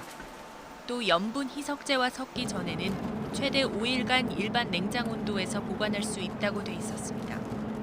그러나 지난달부터는 개봉하지 않은 병은 영하 25도에서 영하 15도에서 최대 2주까지 보관 운반할 수 있다는 내용이 추가됐습니다. 미국 식품의약국 FDA가 이 기준을 허용하겠다고 발표한 데 따른 겁니다. 유럽의약품청의 보관 허용 기준은 FDA 기준보다 더 많은 융통성을 부여하지만 백신의 품질이 훼손되지 않을지는 앞으로 더 지켜볼 일입니다. YTN 조수연입니다. 미국인이 백신 접종을 주저하는 주요 이유가 잘못 알려진 부작용을 걱정하기 때문이라는 설문조사 결과가 나왔습니다. 미국 매체 악시오스는 여론조사 업체 해리스폴의 조사 결과를 인용해 많은 사람이 백신 때문에 죽거나 DNA 변형, 불임이나 기형아 출산을 일으킨다고 잘못 알고 이 때문에 백신 접종을 꺼리는 것으로 나타났다고 보도했습니다. 타이완 당국이 코로나19 지역사회 감염 급증에 국경을 다시 봉쇄하기로 했습니다. 전수중 타이완 위생부장은 내일 0시부터 다음 달 18일까지 유효한 체류증을 소지하지 않은 외국인의 입국과 환승을 중단한다고 밝혔습니다. 다만 긴급하거나 인도적 고려가 필요한 경우에는 제한적으로 허가 절차를 밟아 입국을 허용한다고 덧붙였습니다. 코로나19 확산으로 고통받고 있는 인도에 대형 사이클론까지 덮쳐서 최소 16명이 숨지는 등 피해가 잇따랐습니다. 현지 언론은 시간당 최대 풍속이 190에서 210km에 이르는 강력한 사이클론 타우크테가 현지 시각 17일 밤 서부 구자라트주에 상륙했다고 전했습니다. 또 사이클론이 몰고 온 폭풍으로 마하라슈트라주에서 6명, 카르나타카주에서 8명이 숨지는 등 최소 16명 이상이 숨졌다고 덧붙였습니다. 오늘 낮 기온이 23도 가까이 오르면서 따뜻한 봄 날씨가 이어지고 있습니다. 부천이 오신 날인 내일은 낮 기온이 껑충 오르면서 초여름 더위가 찾아오겠는데요. 내일 서울 아침 기온이 14도로 오늘과 비슷하겠지만 한낮 기온은 27도로 오늘 그리고 예년 기온의 4도나 웃돌아 덥겠습니다. 내일 내륙은 막다가 밤부터 차츰 흐려지겠고요. 경기 남부와 충남 지역은 오전 한때 대기질이 탁하겠습니다. 뜨거운 날씨 속에 내일 전국의 자외선 지수가 매우 높은 수준을 보이겠습니다. 외출 시에는 자외선 차단제를 꼼꼼히 바르시고요. 모자나 양산도 챙기시는 게 좋겠습니다. 내일 낮 기온은 오늘보다 2에서 6도가량 높겠습니다. 서울 낮 기온 27도, 대전과 광주 28도로 예상됩니다. 목요일과 금요일 사이에는 전국에 다소 많은 비가 내리면서 더위는 주춤할 전망입니다. 지금까지 날씨 정보였습니다. 더 뉴스 마치겠습니다. 시청해주신 여러분 고맙습니다.